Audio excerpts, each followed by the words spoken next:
కొన్నిసార్లు మనకి నిద్ర పట్టదు. ఉదాహరణకి అప్పటికి బాగా బడలిగుతూ అలసిపోయాం. 12 గంటలకు పండుకున్నాం ఉదాహరణకి.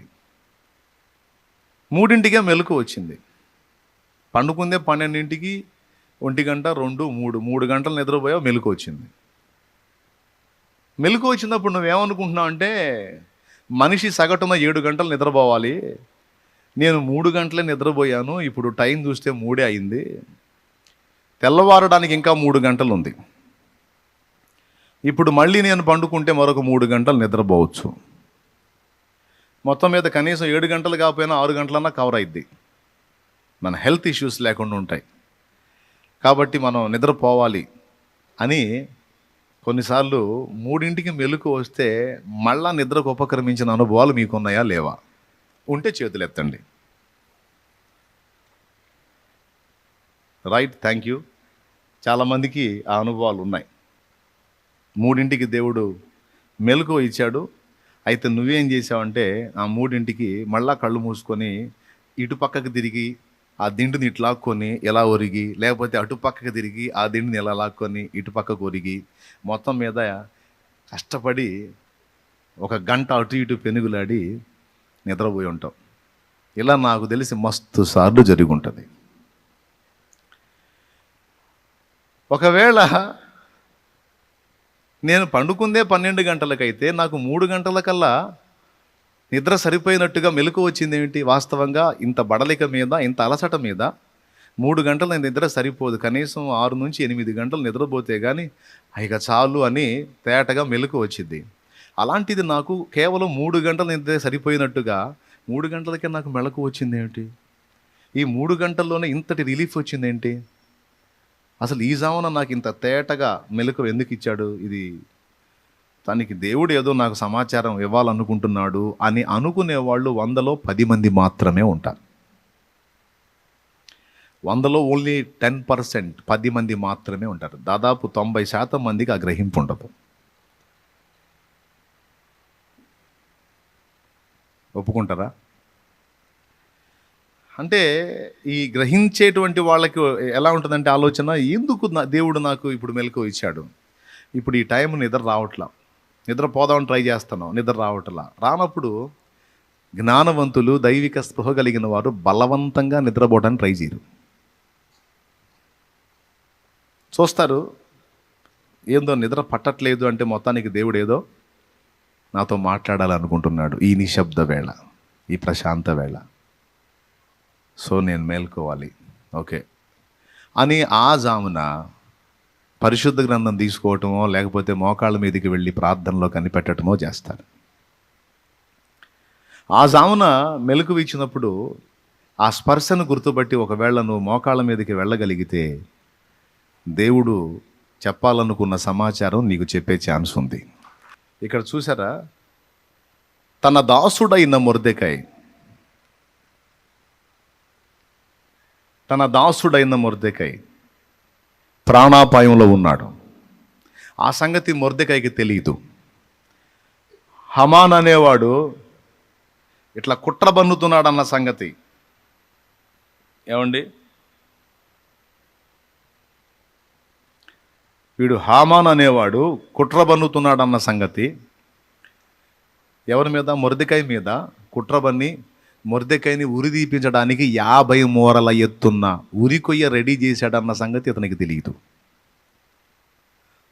భక్తుడు, ఇశ్రాయేలీయుడు నిద్రపోతున్నాడు.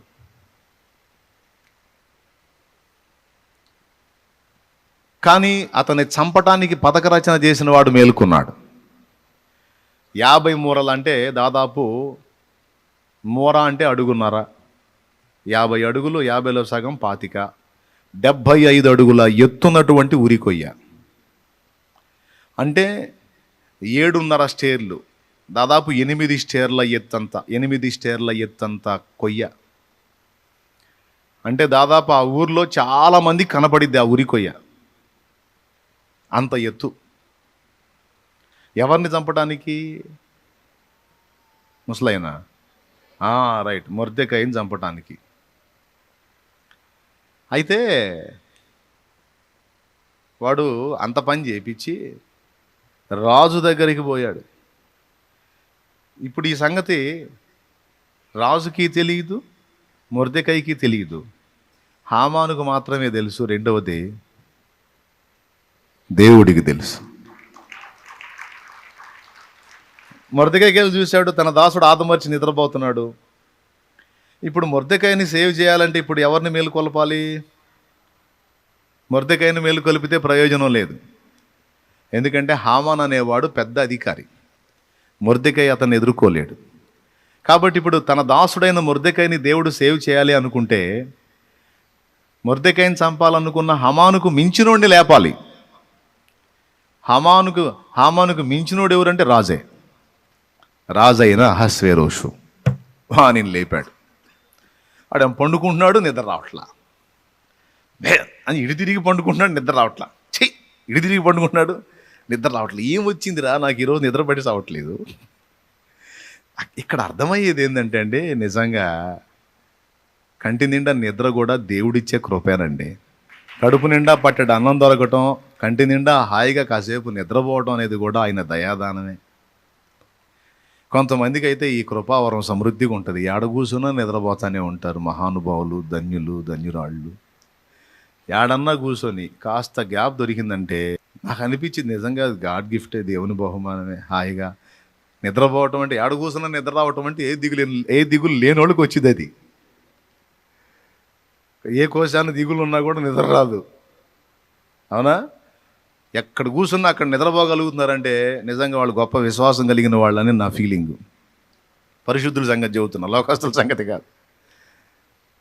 ఓవర్ కాన్ఫిడెన్స్, దేవుని పట్ల మంచి విశ్వాసం ఉన్నవాళ్ళే ఆడ కూర్చున్న హాయిగా నిద్రపోగలుగుతారు. పాప వీడు ఇటు తిరుగుతున్నాడు, అడు తిరుగుతున్నాడు, గందరగోళం అవుతుంది, నిద్ర రావట్లా. నాకు తెలిసి కొంచెం తెప్పించుకొని తాగోడు ఉంటాడు, నిద్ర రావట్లేదు తండ్రి కాస్తాను, అయినా నిద్ర రావట్లేదు. ఎందుకు వచ్చింది? దేవుడు ఇవ్వని నిద్ర ఎవడు పొందగలడు? లేరా, నువ్వు నిద్రపోతే ఎట్లా? నా దాసుడు ప్రమాదంలో ఉన్నాడులే.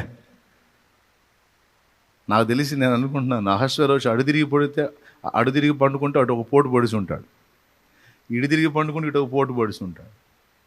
నిద్రపోనీయకుండా చేశాడు మొత్తం మీద. తర్వాత రాజు నిద్ర లేచిన తర్వాత డ్యాన్స్ పార్టీ వాళ్ళని పిలవచ్చు, అరే రమ్మనని వాళ్ళు 2 స్టెప్పులు వేస్తారని, లేదా మ్యూజిక్ వాళ్ళని పిలవచ్చు, లేదా ఇంకా వేరే కాలక్షేపాలు, వినోద కార్యకలాపాలు ఉంటాయి, చేయించవచ్చు. కానీ వానికి వేటి మీద ఆలోచన పోకుండా వాని మనస్సుని రాజ్య సమాచార గ్రంథం మీదికి పోయేటట్టు చేశాడు. దేవుడు రాజుతో మాట్లాడుతున్నాడా? ఆ మైండ్ని బ్యాలెన్స్ చేస్తున్నాడా? ఒకసారి గమనించండి మీరు. సూపర్ కదా, రాజు బ్రెయిన్ని డ్రైవ్ చేస్తున్నాడు ఆయన. నిద్ర పట్టనీయకుండా చేశాడు. లేచి కూర్చున్న తర్వాత వాని మనస్సుని ఎటు పోని ఇట్లా, అసలు ఎంత బాగా కంట్రోల్లో తీసుకున్నాడో చూడు. ఎటు పోతుంది మనస్సు అంటే రాజ్యపు సమాచార గ్రంథం మీదికి పోయి. చూడండి, ఇదిగో ఇదే పద్ధతితో దేవుడు మనతో కూడా మాట్లాడే ఛాన్స్ ఉంది. కొన్నిసార్లు నీకు సడన్గా మెలకు వచ్చేటట్టు చేసి నీ మనసు నీ ప్రార్థనలోకో లేదా గ్రంథం దగ్గరకో ఆయన నడిపిస్తాడు. ఇక్కడ ఇంకొకటి ఉంది, గ్రంథం తీసిన తర్వాత కూడా చూడండి, ఏది ముఖ్యమో అదే అతని చేతికి వచ్చేటట్టు చేశాడు. రాజ్యపు సమాచార గ్రంథం అంటే ఒక్కసారి ఊహించండి, అది ఎంత ఉంటుంది? పుస్తకం ఎంత ఉంటుంది? జస్ట్ స్పైరల్ నోట్బుక్ లాగా ఎంత ఉంటుందా? హోటల్లో ఆ మెను బుక్ లాగేమన్నా చిన్నగా ఉంటుందా? ఉండదు. రాజ్యపు సమాచార గ్రంథం అంటే పెద్దది. దాని దగ్గరికి తెప్పించుకొని అట్లా ఓపెన్ చేశాడు. ఓపెన్ చేస్తే మొర్దెకై మ్యాటరే కనపడింది. అది చిన్న విషయమా? చూడండి, ఎన్ని జరిగి ఉంటాయి రాజ్యంలో, ఎన్ని సమాచారాలు ఉంటాయి. ఒక్కసారి ఊహించండి, ముఖ్యమంత్రి దగ్గరికి ఎన్ని ఫైళ్ళలో సమాచారాలు, ఎంతమంది మంత్రులు, వాళ్ళ కింద ఎన్ని సమాచారాలు. సామాన్య మంత్రులకే ఎన్నో సమాచారాలు అయితే ఈ మంత్రుల మ్యాటర్లన్నీ ముఖ్యమంత్రి దగ్గరికి పోతాయి. కాబట్టి పెద్ద పుస్తకం, ఆ పుస్తకంలో 1000 కొద్ది సమాచారాలు. కానీ 1000 కొద్ది సమాచారాల్లో మొర్దెకై మ్యాటర్ మాత్రమే వాని దృష్టిలో పడేటట్టు చేశాడు. ఇది పనితనం కాదు. నిద్ర పట్టకుండా చేయటం మొదటి సంగతి. పోనీ నిద్ర మేలుకున్నవాడు వేరే కార్యకలాపాల్లోకి వెళ్లకుండా పుస్తకం తెప్పించుకోవాలన్నది రెండవ సంగతి. పుస్తకం తెప్పించిన తర్వాత దాన్ని ఓపెన్ చేస్తే కేవలం మొర్దెకై మ్యాటర్ మాత్రమే అతని దృష్టిలోకి వచ్చేటట్టు చేయటం మూడవ సంగతి. ఇది దేవుడు చేసిన పని కాదా?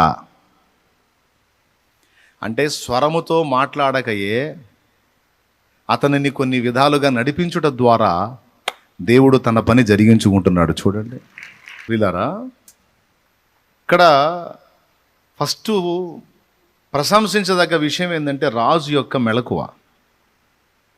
అతను ఎంత తెలివిగలడండి. నిద్ర పట్టకపోతే కూర్చొని వేరే ఆలోచనలు ఏం చేయకుండా దేవుడు తనకు ప్రేరణ కలిగించిన దాని ప్రకారం మొత్తం చేశాడు.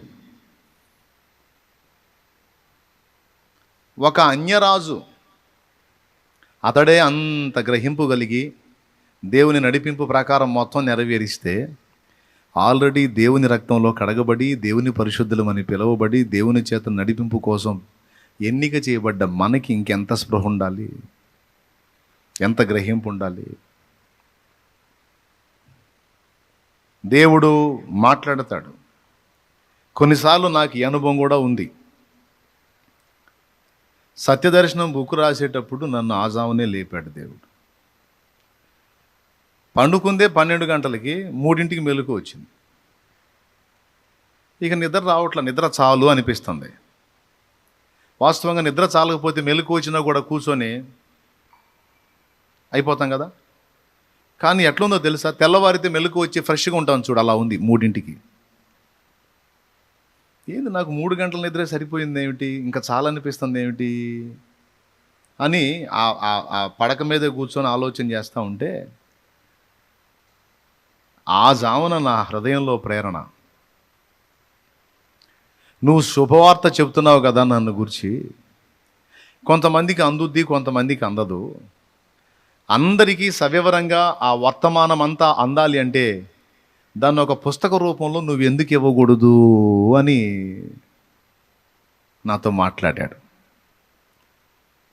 అవును, ఎందుకు ఇవ్వకూడదు? ఇవ్వచ్చు. మరి ఇవ్వాలంటే రాయాలి కదా. రాయొచ్చు. ఎప్పుడు రాస్తావు? ఇప్పుడే ఒక నోట్స్ పెన్ ఎందుకు తీసుకోకూడదు? తీసుకొని మొదలుపెట్టి నువ్వు ఎందుకు రాయకూడదు? అవును, ఎందుకు రాయకూడదు? పదా, ఇక తడవ చేయలా, పోయి నోట్సు పెన్ను తీసుకొని మొదలు పెడితే తెల్లవారి 10 గంటలకల్లా మొత్తం పుస్తకం అయిపోయింది.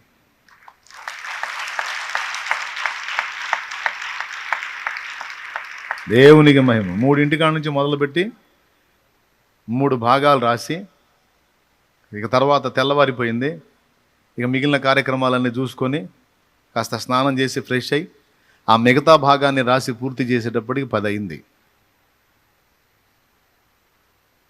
కవర్ పేజీతో సహా రాసి, వెనక పక్క స్టార్టింగ్లో కవర్ పేజీతో సహా మొత్తం. కవర్ పేజీ చూస్తే ముందు పుస్తకం ఓపెన్ చేయాలా, అంటే ఈ పక్క ఆ పక్క రాసి ఉంటాయి కదా వెనక పక్క, అది చూస్తే బుక్ ఓపెన్ చేయాలనిపించాలా. అలాంటి మ్యాటర్ ఉండాలి అందులో. ఆ విధంగా 3 గంటలప్పుడు లేపాడు. ఇలాంటి 3 గంటల్లో మన జీవితంలో ఎన్ని పోయినాయో. దేవుడు లేపినా నిద్ర మొఖాలు వేసుకొని నిద్రపోయిన దరిద్రం. తమ్ముడు, నిజంగా దేవుడు ఆ జామును లేపి కొన్నిసార్లు నిన్ను బైబిల్ గ్రంథం దగ్గరికి నడిపిస్తాడు, కొన్నిసార్లు మోకాళ్ళ మీదకి నడిపిస్తాడు. కొన్నిసార్లు నోట్స్ దగ్గరికి నడిపిస్తాడు, నోట్స్ తీసుకు కొన్ని సంగతులు చెప్తాడు, రాయమని రాపిస్తాడు. కొన్నిసార్లు మోకాళ్ళ మీద తీసుకెళ్ళి వేరే వాళ్ళ కోసం ప్రార్థన చేపిస్తాడు. కొన్నిసార్లు ఇవేం చెప్పాడు, మోకాళ్ళుని కనిపెట్టు అంటాడు. కానీ దేవుడు ఏ జామున నిన్ను లేపుతున్నాడో ఆ జాముని గుర్తుపట్టి ఆయన ఏం చెయ్యమని నిన్ను ప్రేరేపిస్తున్నాడో అవి కానీ నువ్వు చెయ్యగలిగితే, వినండి బాగా, అవి కానీ నువ్వు చెయ్యగలిగితే ఏం జరిగిందో తెలుసా? రాజు అన్యుడు, ఈ అన్యుడు మేల్కొని దేవుడిచ్చిన నడిపింపు ప్రకారం గ్రంథం దగ్గరికి వెళ్ళి గ్రంథం ఓపెన్ చేస్తే ఒక నీతిమంతుడు రక్షింపబడ్డాడు, ఒక దుర్మార్గుడు శిక్ష పొందాడు. రాజు ఆ బుక్ ఓపెన్ చేయటం వల్ల ఇశ్రాయేలు జనాంగము నాశనము తప్పించుకుంది. తెలుసా మీకు? వాళ్ళందరికీ లీడరు మొర్దెకై పోయినట్టయితే ఎస్తేరుకు సమాచారం ఉండేది కాదు. ఇశ్రాయేలు మొత్తాన్ని హామాను చంపేవాడు. సో ఇప్పుడు ఇశ్రాయేలుకు సపోర్టివ్గా మొర్దెకై ఉన్నాడు. ఇటు ఇశ్రాయేలు జనాంగానికి అటు ఎస్తేరుకి మధ్య మొర్దెకై ఉన్నాడు. ఎస్తేరుతో మాట్లాడాలంటే ఒక మొర్దెకైకే ఛాన్స్ ఉంది, కానీ ఇంకెవడికి ఛాన్స్ లేదు. ఆ రాత్రి రాజు దగ్గర హామాను పర్మిషన్ తీసుకొని మొర్దెకైని వేసేస్తే ఇశ్రాయేలుకి ఎస్తేరుకి సమాచారం కట్ అయిపోయేది. అప్పుడు ఇశ్రాయేల్ జనాంగాన్ని హామాను ముందే పర్మిషన్ తీసుకొని ఉన్నాడు అసలు యోధ జాతినే లేకుండా చేయటానికి. ఇప్పుడు హామాను యూదు జాతి మొత్తాన్ని నాశనం చేసే ఘట్టంలో అక్కడ ఏం జరుగుతుందో ఎస్తేరుకు ఇన్ఫర్మేషన్ ఉండేది కాదు. ఎస్తేరుకి ఇన్ఫర్మేషన్ లేకపోతే వాళ్ళంతా తెచ్చేవాళ్ళు. ఇశ్రాయేల్ జనాంగం మొత్తం నాశనం అయ్యేది. ఆ జనాంగం మొత్తం ఆనాడే నాశనం అయిపోతే తర్వాత కాలంలో రక్షకుడు మన దగ్గరికి వచ్చేవాడు కాదు. రక్షకుడు ఏ జాతిలో రావాలి? ఇశ్రాయేల్ జాతిలో రావాలి. ఆ ఇశ్రాయేల్ జాతికి ఎప్పుడు మూడింది ముసలం? హామాను గారి టైంలోనే మూడింది. మరి ఇప్పుడు ఆ జాతి నిలబడాలంటే మొర్దెకై ఉండి ఎస్తేరుకి సమాచారం ఇస్తే, ఎస్తేరు రాజును అడిగితే రాజు పర్మిషన్ ఇస్తే వాళ్ళంతా బతుకుతారు. సో ఇప్పుడు ఇదంతా లింక్ అంతా ఎవరి మీద డిపెండ్ అయి ఉంది? మొర్దెకై మీద. తరచి చూస్తే అసలు ఇది ఒక్కటే కాదు, చాలా విషయాలు మైండ్ పోద్ది. దేనికి లింక్ పెట్టుంటాడో అర్థమే కాదు. దేవునికి స్తోత్రం కలుగునుగా. హల్లెలూయా.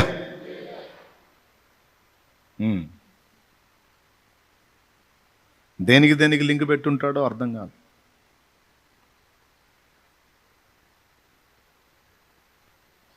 ఏమండి, నరసరావుపేటనున్న వడ్లమూడి వారి పాలెంలో హీరోయిన్ దేవులాడాడు.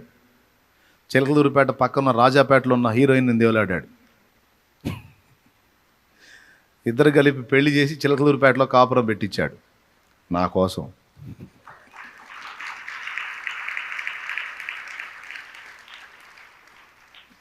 దేవునికి స్తోత్రం కలుగును గాక. హల్లెలూయా. కాదంటారా? ఏమండి, అసలు వాళ్ళని చూశాడా, నన్ను చూశాడా?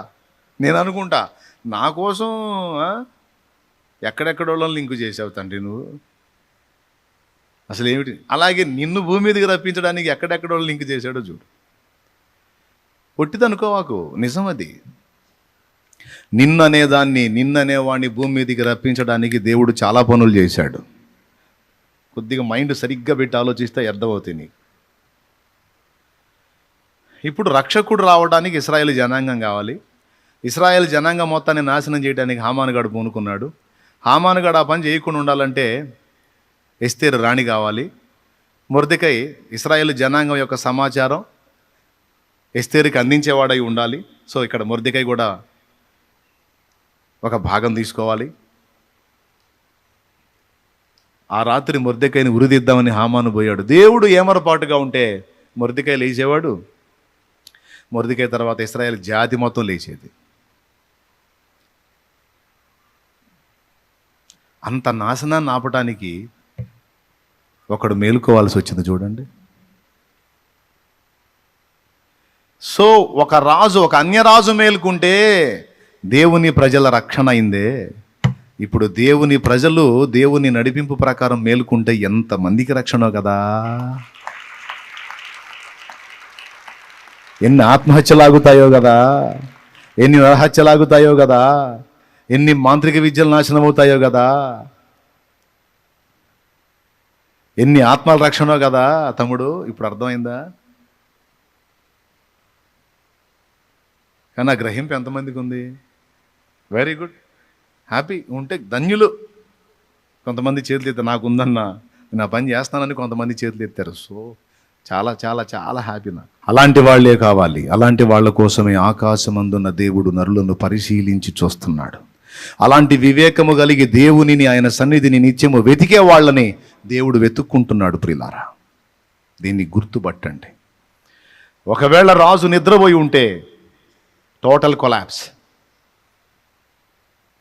అన్యుడైన రాజు దేవుని కదలికలకు లోబడినందున ఈ కార్యం అంతా జరిగింది.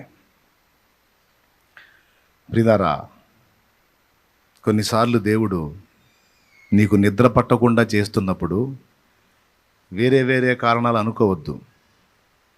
రోజు కుట్టని దోమలు ఆ రోజే కొడతాయి నీకు.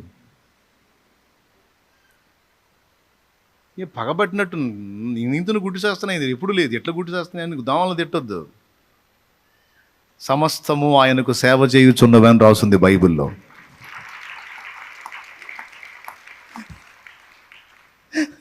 సేమలో దోమలు కూడా బైబిల్లో ఉందండి, అదొక అంశం. తర్వాత చెబుతా ఈసారి ఎప్పుడన్నా. సమస్తము ఆయనకు సేవ చేయుచున్నవి. భూమి మీద జరుగుతున్నవన్నీ వేరేది ఏమి కాదు, అన్నీ కలిపి ఆయనకు ఆఖరికి సైతాను కూడా దేవుడికి సేవే చేస్తున్నాడు. వాడికి తెలియకుండా. దెయ్యాలు కూడా వాటికి తెలియకుండా అవి దేవుణ్ణే సేవిస్తున్నాయి, దేవుడికే ఉపయోగం కలిగే పనులు చేస్తున్నాయి. ఒక అమ్మాయికి దెయ్యం పట్టిద్ది, మొండి పట్టు పట్టిద్ది. ఆ ఊరు ఈ ఊరు, ఆ గుడి ఈ గోపురం అన్నీ తీపి చివరికి చర్చికి పట్టుకొస్తారు. చర్చి దగ్గర వదిలిపోయిద్ది అది. ఎందుకంటే ఇక దేవుని సన్నిధి కాబట్టి అది పోవాలి, ఇక తప్పదు, వదిలిపోయిద్ది. ఇప్పుడు చూడండి, దెయ్యానికి తెలుసా నేను ఆ అమ్మాయిని బట్టి పీడించి తీసుకెళ్ళి రక్షణలో నడిపిస్తున్నాను అన్న సంగతి దాన్ని తెలుసా? అవునా? ఇప్పుడు దెయ్యానికి మనం పార్టీ ఇవ్వాలా లేదా? దెయ్యం సూపరే, నువ్వా సూపరం. నువ్వు పట్టకపోతే ఈ మనిషి ఎడక రాదు, రాకపోతే సత్యం తెలుసుకోదు, తెలుసుకోకపోతే రక్షింపబడదు. నువ్వు బట్టి పీడించే అక్కడికి వచ్చావు, వదిలిపోయావు, ఈ ఆత్మ రక్షించబడింది. దెయ్యాలకు తెలియకుండా అయ్యి కూడా దేవుడినే సేవిస్తున్నాయి. అది మరి ఆయన సుప్రీం అంటే ఏందనుకున్నావు మరి? అట్లాగే ఎప్పుడు కుట్టం దోమలు ఆ రోజు స్పెషల్గా నీ మీద అటాక్ చేసినాయంటే సెలవు అయిందనమాట. ఈ మనిషి మామూలుగా లేవదు కానీ ఏంటంటాడు, అంటే ఎక్కడెక్కడ దోమలన్నీ వచ్చి నీ మీద దాడి చేసి నిన్ను నిద్ర మొత్తం వదిలిందాకా గుట్టి ఆడబెడతాయి. ఏం చేయాలా? అదే నువ్వు గుర్తించి వెళ్ళి మోకాళ్ళ మీదకి వెళ్ళి నిలబడితే ఒక్కడు కూడా నేను టచ్ చేయదు. అంతసేటు గుట్టి నువ్వు వెళ్ళి మోకాళ్ళ మీద నిలబడి, తండ్రి ఏంటి నాకు ఈ పరిస్థితి అని మోకాళ్ళు ఇస్తే ఒక్క టచ్ అయితే నిన్ను గుర్తుపట్టవచ్చు నువ్వు. ఇలాగా ఒక విషయమే ఇప్పుడు చెప్పింది నేను, ఇంకా చాలా ఉన్నాయి నేర్చుకోవాల్సినవి. సో ఇక్కడ ఏంటంటే గ్రహింపు ఎప్పుడు చురుగ్గా ఉండే మనసుగా తెలుసుద్ది.